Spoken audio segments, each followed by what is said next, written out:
Shazam. Bangando. Zigili bang bang bang bang bangando. Dédicace spéciale. Bangando. Les beaux ailleurs, les waman. Ça c'est pour vous. Nous tous en fala le nyama. Le nyama. Personne ne yamo le game. Le game. Nous tous en fala le nyama. Le nyama. Personne ne yamo le game. Le game. Ouais, bienvenue sur notre chaîne Crypto Fobo, la chaîne qui a pour unique mission de vulgariser au fait les cryptos dans la communauté. Et ici, c'est la toute première édition de Parlons-en, l'émission qui a pour but de donner la parole aux partisans et aux opposants des cryptos, quoi. Donc, c'est un immense plaisir d'accueillir pour la toute première édition aujourd'hui notre invité Jean-Florentin. Ça va, Jean-Flo? Bonjour, bonjour. Oui, ça va très bien. Merci. Merci de m'avoir invité. Ça me donne l'opportunité d'expliquer un petit peu ce que j'ai pu faire pendant ces dernières années. Je vous rappelle, je ne suis pas un expert, je ne suis qu'un utilisateur, quelqu'un qui a un petit peu joué avec les cryptos dans les dernières années. Donc, je vous donnerai mon avis, mais ce n'est pas un avis d'expert. Et c'est justement ça, notre communauté, c'est for us, by us, ça veut dire c'est entre nous et on essaie de se partager nos expériences, quoi. Donc, et juste à titre de rappel, comme on dit, ce n'est pas du financial advice ici, on essaie de partager nos expériences et c'est à vous de prendre vos décisions.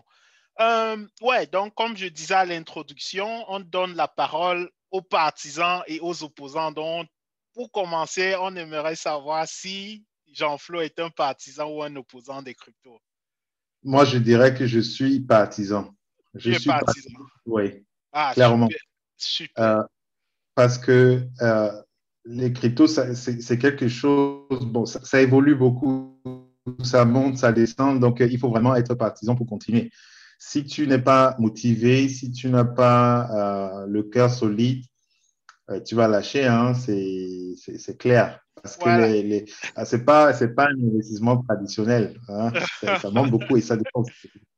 Justement, c'est bien que tu dises cela parce que, bon, il y a beaucoup de nouveaux dans cet espace et je crois aussi la majorité de nos abonnés sont des nouveaux dont ils ne comprennent pas déjà ce dynamisme du marché, quoi.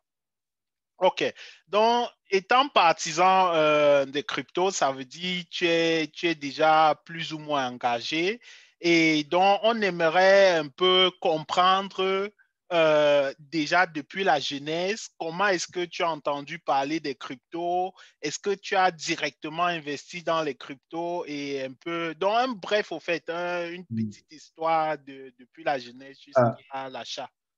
Alors, moi, j'ai entendu parler des cryptos pour la première fois en 2014. C'est un peu tard, vu que le Bitcoin a commencé en 2009. Donc, moi, et la première fois, je pense, j'ai vu par hasard sur Internet. Je ne savais pas ce que c'était. J'ai vu juste sur Internet Bitcoin. Et je me suis un petit peu intéressé. Je dis, bah, tiens, ça évolue beaucoup depuis 2009. Si j'avais acheté en 2009, je serais peut-être millionnaire aujourd'hui. Bon, mais sur le coup, je me suis renseigné un peu et le premier site que j'ai vu, c'était Coinbase. Ouais. Sur Coinbase, je me suis renseigné et à l'époque, je voulais en fait investir sur l'Ether. Et l'Ether, en fait, valait à peu près $300. Mais Coinbase, je pense qu'ils mettent des frais à peu près de 20%. Mais à l'époque, je me suis dit, bah, tiens, seulement pour acheter, ils me mettent 20% de frais. OK, je ferai ça plus tard. Et sur le coup, j'ai complètement oublié. Donc, je n'ai pas investi en 2014. Ouais. C'est bien des années plus tard, quand je me rends compte, ah, tiens, je vois les news que les cryptos, ça augmente. Le Bitcoin est déjà à 6 000 euros. Et je me dis, tiens, moi, j'avais vu ça, c'est à 3 000. Donc, c'est 6 000, ce n'est pas possible. Et c'est à ce moment-là que je commence à vraiment m'y intéresser. Et là, on est en 2017. Hein. Là, on est en 2017. Donc, 3 ans sont passés. Et à cette époque-là, bah, j'ai dit, ah, là, moi, j'ai perdu l'opportunité, l'occasion de rentrer dans la chaîne. Et c'est là où je me suis vraiment intéressé aux cryptos, comprendre quelle est la logique derrière, quel est le but.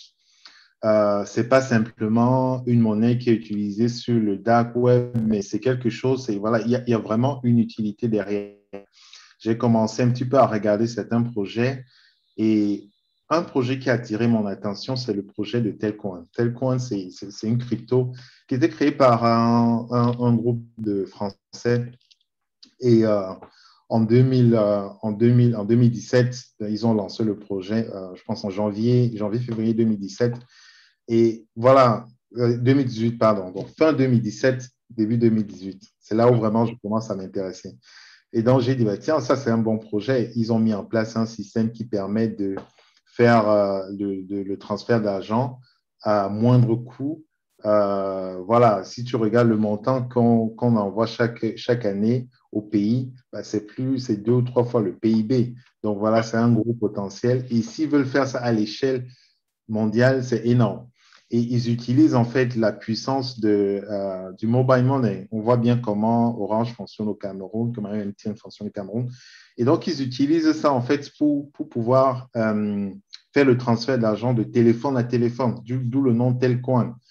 Et du coup, je me suis dit, ben, tiens, ça, c'est un projet très, très, très intéressant et je pense que c'est là où je vais investir. Et j'avais commencé à l'époque, j'ai investi dessus, disons, fin 2017, début 2018. C'est là où je commence à investir. Et je pense que peut-être que je m'y suis pris un petit peu tard parce que si vous voyez la courbe fin 2017, c'est là où on a eu le premier pic. Donc, je commence à acheter en fait en début 2018. Donc, j'achète quand la courbe est haute. Et ce qui se passe, c'est qu'au fil des années, cette courbe la baisse, donc au fil des mois, donc Oui. janvier, février.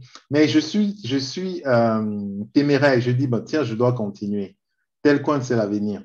Je continue à investir. Donc, tout au long de 2018, j'ai investi. Mais ce qui s'est passé, c'est que la courbe ne faisait que baisser. Donc, je ne faisais qu'acheter et la courbe ne faisait que baisser. Donc, fin 2018, bah, les bras tombent. Je dis, mais tiens, ça c'est. Alors, moi, j'ai vu comment ça montait, mais quand moi, je commence à investir, C'est là où ça ça descend. baisse. Et Ouais. voilà. Et c'est ce qui se passe. Hein. Donc, je décroche un peu. Alors, Ok. donc, voilà un petit peu l'historique de. Et, euh, et tu fais tout ça toute seule. Je veux dire, tu fais tes recherches, donc il n'y a personne derrière qui te pousse et- non, non, non. Quand j'ai vu tel coin pour la première fois, je reste un peu sur tel coin pour illustrer. J'ai vu les plateformes, par exemple, comme KuCoin qui proposaient tel coin. Donc, ils ne sont pas présents sur beaucoup de plateformes. Donc, ils sont présents sur KuCoin. J'ai dit, bah, tiens, je vais aller, je vais investir dessus. Et à l'époque, il y avait juste quelques plateformes où tu pouvais acheter la crypto avec une carte de crédit. ouais. Donc, du coup, ce que je faisais, c'était pas très. Donc, j'achetais la crypto sur Coinbase. J'achetais Bitcoin sur Coinbase ou Ethereum sur Coinbase et je transférais en fait Ah ouais, je me sur rappelle Bitcoin. des transactions Voilà. Ben pareilles. oui. Et des fois, tu lances une transaction le soir, ben, tu vois le résultat le lendemain matin Ouais, parce que ouais, ouais, ouais. c'était bien long. Et du coup, c'est comme ça que j'envoyais en fait, je transférais sur Coinbase, sur KuCoin et j'achetais en fait. Wow. Euh, Donc, tu as dû faire beaucoup de recherches hein, parce que, bon, je veux dire, de nos jours actuellement, on a Binance qui nous donne d'énormes possibilités et je vois, il y a beaucoup de nouveaux qui ont toujours aussi des difficultés, quoi. Et hmm. je veux dire, pouvoir manigancer toutes ces transactions, c'était quand même pas trop facile, quoi. Non, c'est pas facile. Après, regardez, faites la recherche sur Internet. Ce qui est important sur les cryptos, c'est qu'il ne faut pas se lancer comme ça sans regarder. Il ne faut pas comprendre qu'à tiens, il y a une crypto, ben, tu achètes. Il faut voir quel est l'historique derrière, quel est le projet qu'ils ont avant d'investir. C'est ce que moi j'ai fait sur la plupart des coins que j'ai achetés. Et dans les recherches, en fait, tu vois, ils expliquent comment faire des transactions. Ouais. Euh, bah, au départ, moi, j'avais acheté sur Coinbase, donc j'avais stocké sur Coinbase. Et même avant d'acheter tel coin, j'avais acheté quelques Ethers, j'avais acheté quelques portions d'Ethers que j'avais stockées sur Coinbase. Ah, Donc, plus tard, j'ai donc transféré sur KuCoin. Après, il y a des groupes Telegram qui permettent en fait d'échanger, par exemple, sur un sujet, tel coin, par ouais. exemple, le groupe. Il y a Ouais, la ouais. plupart. Donc, j'aimerais ici dire que c'est presque le même parcours pour nous autres aussi, parce que bon, je suis aussi là un peu depuis longtemps. Et c'est justement ça l'objectif de cette chaîne pour rendre l'adoption, surtout des gens de notre communauté, le plus facile que possible, quoi. Parce Mm. qu'après avoir rencontré toutes ces difficultés, on s'est dit non, il faut quand même faire quelque chose pour la communauté, être prêt, répondre à leurs questions et partager nos expériences et tout ceci, quoi. Ouais, donc là, on a compris, tu es partisan, tu as pu frayer ton chemin. Tu as pu frayer ton chemin dans les cryptos. Mais tout de même, on sait qu'il y a partisans et partisans, parce que bon, je connais d'aucuns qui sont prêts à tout pour les cryptos. Je connais d'aucuns, ils sont là juste pour spéculer vite fait et sortir. Et pour nous, pour comprendre un peu sur quelle échelle tu te trouves, j'aimerais qu'on passe au concret, quoi. Mhm. Supposons aujourd'hui, tu reçois 100 000 euros. 100 000 Ah. euros, c'est une supposition. Ah, Tu reçois 100 000 euros et tu as investi. Donc, ici, ce n'est pas seulement dans les cryptos, donc tu as la main libre. C'est à toi de choisir comment tu ok. investis. Moi, je prendrai en fait plusieurs paramètres en considération. Déjà, le fait que, déjà, clairement, je vais investir en crypto, mais pas à 100%, pour Ouais. être clair. Parce que les cryptos ont une volatilité. Donc, du coup, maintenant, bon, OK, si on regarde les 100 000 euros, est-ce que c'est gratuit? Est-ce que est-ce que c'est un prêt? Tu vois, il faut voir ça. Si c'est vraiment Non, non, 100 c'est 000 euros, pour gratuit. moi, Donc, gratuit, on je, t'appelle. je mets Oui, je mettrais à peu près 50%, 50 à 75% dans les cryptos et 25% dans l'immobilier. Euh, Pourquoi cette répartition? Comme j'ai dit, en fait, les cryptos, ça a une forte volatilité. Et encore aujourd'hui, la volatilité est énorme parce qu'il y a beaucoup de gens qui rentrent dans le marché et qui sont un peu comme moi en 2017. Alors, en 2017, dès que j'entendais, ah ouais, tiens, ça a baissé de 10%, je vends tout. Non. Alors ça, c'est l'erreur. Et du coup, ce qui se passe, c'est que les gens qui vendent en fait en masse, donc il y a beaucoup des gens qui sont rentrés dans le marché, qui vendent en masse, et le fait de vendre en masse pousse le prix vers le bas parce que ça augmente le stock. Et du coup, voilà, il y a cet effet voilà, effet fil de rasoir qui continue et qui fait que le prix continue à baisser. Ouais, boule de Ouais. neige, quoi. C'est Donc, boule de neige qui descend, ouais. exactement. Et donc, du coup, c'est pour ça que je ne mettrai pas 100% dans les cryptos, je mettrai 50 à 75% dans les cryptos et 25% dans l'immobilier, sachant que ces 25% me permettent en fait de rendre le portefeuille un petit peu stable, comme j'ai dit. Mais je suis convaincu que euh, les cryptos, voilà, c'est l'avenir. Il y a tellement de bons projets derrière, tellement de sujets que il n'y a aucun autre moyen. Donc, voilà, je ne vois pas une autre possibilité. Pour OK. moi, c'est clair. Donc, vu ta distribution, on comprend que tu es plus ou moins convaincu. Donc, c'est à dit 75 000 euros dans les cryptos. Ouais, donc ça, c'est être quand même convaincu. Quand on suit des news du genre, la Chine est en train de bannir les cryptos, tout ceci. Mais si tu es toujours engagé à Mm. mettre aussi beaucoup comme ça dans les cryptos, ça veut dire plus ou moins Oui, il y a une certaine oui. conviction de ta part, quoi. Oui, alors la Chine est en train de bannir, c'est pas la première fois qu'on entend ça. Hein. La Chine a en fait a placé les restrictions depuis, je pense, depuis 2014, ensuite 2017. Il y a beaucoup de restrictions qui ont été mis en place par la Chine, mais ça continue parce que c'est une monnaie décentralisée. Hein.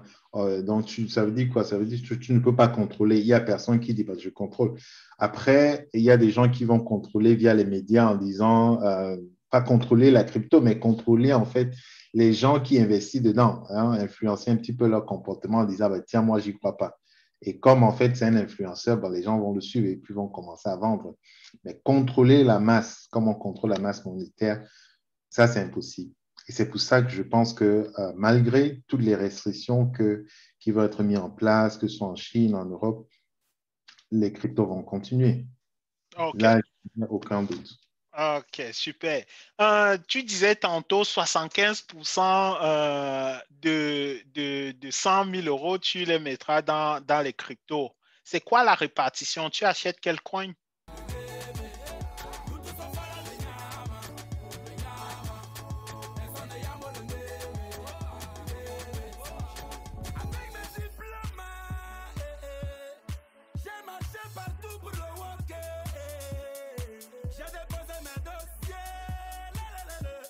Mais personne ne m'a rappelé. Ça fait quoi si je vends les chaussures à mon colo? Tant que je nourris ma famille, ça va.